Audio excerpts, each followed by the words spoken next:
Hello students, I think so that you are going well. The chapter US hegemony in world politics.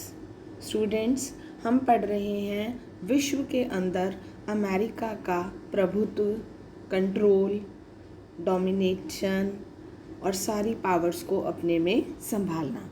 पीछे आपने 2-3 topics पढ़े, 9/11 वो attack पढ़ा, Clinton years पढ़ा, new economic order पढ़ा world का। अब आज जो हम टॉपिक पढ़ रहे हैं दैट इज़ इराक इन्वेज़न।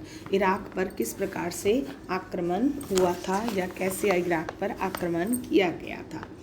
2003 के 19 मार्च को अमेरिका ने क्या किया कि एक जो है अपने लॉन्च किया इन्वेज़न का मतलब आक्रमण किया, सैन्य हमला किया और उसको नाम दिया ऑपरेशन इराकी फ्रीडम। जो उस हमले का नाम क्या दिया, ऑपरेशन इराकी फ्रीडम। और जो है इसके साथ 40 से ज़्यादा देश शामिल हुए, लेकिन यूएन ने रिफ्यूज़ कर दिया to give its mandate to the invasion. इस हमले पर अनुमति नहीं दी गई।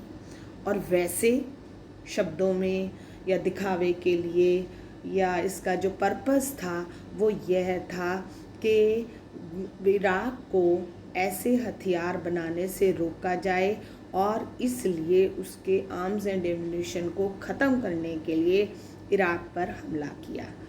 इराक के अंदर जब उन्होंने हमला किया तो इस प्रकार से कोई भी मास डिस्ट्रक्शन के आर्म्स एम्यूनिशन की कोई प्रेजेंस का प्रूव नहीं मिला। इससे लगाया जा सकता है, हम क्या सोच सकते हैं कि invasion was motivated by other objectives. कुछ और ही उद्देश्य थे इराक पर आक्रमण करने के। कौन से हो सकते हैं वो, जैसे कि इराक जो है that was the source of, was क्या स्टिल है, ऑयल रिसोर्सेज हैं वहाँ पर। और अगर ऑयल रिसोर्सेज जिसके पास हो गए वो ही वर्ल्ड की पावर बन गई। और अमेरिका चाह रहा था कि वहाँ पर अपनी कंट्रोलिंग की सरकार बना लें, अपनी फ्रेंडली की। तो समझ रहे हो स्टूडेंट्स, 2003 के 19 मार्च को अमेरिका ने इराक पर अटैक किया and it was named as operation Iraqi freedom. और जबकि ये कहा गया कि हम इराक पे इसलिए अटैक कर रहे हैं क्योंकि इराक जो है वो ऐसे मास डिस्ट्रक्शन के आर्म्स एंड एम्यूनिशन का निर्माण कर रहा है जो कि पूरे विश्व के लिए खतरा हो सकते हैं। और जब आक्रमण किया गया तो इराक के अंदर ऐसा कहीं भी there was no evidence of it, कुछ भी किसी प्रकार का कोई प्रूफ नहीं मिला।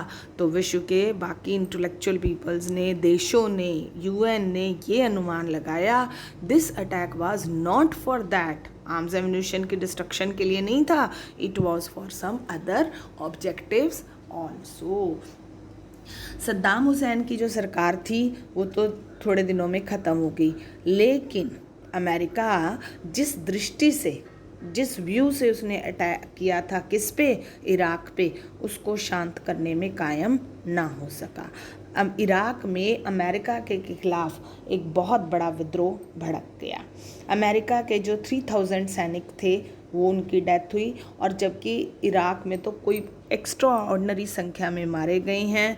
और ये भी सुनने मतलब आया है कैलकुलेशंस के अनुसार कि लगभग वहाँ पर 50,000 सिटीजन्स जो थे इराक के दे वर डेड। अब ये बड़े मतलब all over in the world globally इस बात को माना जा रहा था कि इराक पर जो अमेरिका ने अटैक किया that was a unsuccessful invasion. और US invasion of Iraq was in some crucial respects both a military and political failure. Military से भी और पॉलिटिकल फेलियर का नतीजा था क्या चीज़, इराक पर आक्रमण। तो स्टूडेंट्स ये तो अब आपको समझ में आ गया होगा। अब हम अपना नेक्स्ट टॉपिक कर रहे हैं, व्हाट डज हीजोमनी मीन। वर्चस्व का, कंट्रोल का मतलब क्या है। हेजोमनी, हेगेमनी अलग अलग प्रोनाउंसिएशन है। ये एक वैसे देखा जाए तो ग्रीक वर्ड है जिसका मतलब है किसी एक देश को, एक राज्य को उस पर कंट्रोल करना। और एथेंस की कंट्रोलिंग को मानते हैं राज्यों के बीच मिलिट्री कैपेबिलिटी की बनावट और उसको समझा जाता है कि भाई कितना ज़्यादा पावरफुल है कोई भी देश में। और विश्व पॉलिटिक्स में आज की डेट में वर्ल्ड में अमेरिका की रेपुटेशन बताने के लिए यह शब्द का इस्तेमाल होता है।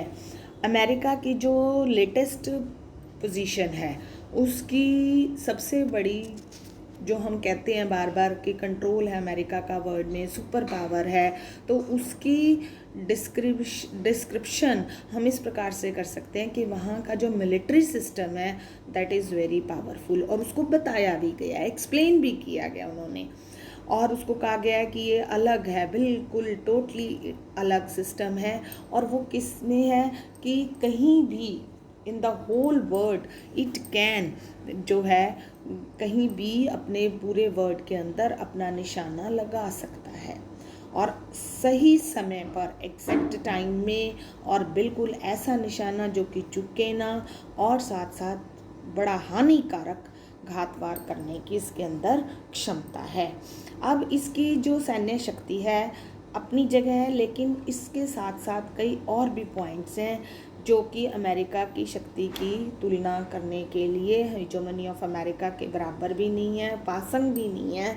और अपनी अमेरिका से नीचे बड़े सारे देश हैं जिनको कि वो अपनी उसमें खर्च करते हैं।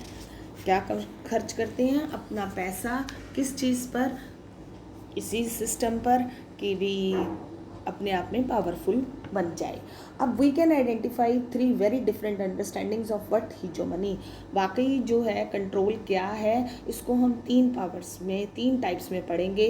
हीजोमनी as hard power, hegemony as hard power, कैसे ये एक सख्त है, कैसे इसका सिस्टम है, किस तरीके से कंट्रोल है, इस चीज़ को हमने इसमें पढ़ना है। तो hegemony as a hard power. Students, अब 2 चीज़ों पढ़ी हमने इसमें टॉपिक में, इराक इन्वेजन और what do you mean by hegemony. Thank you, have a nice day.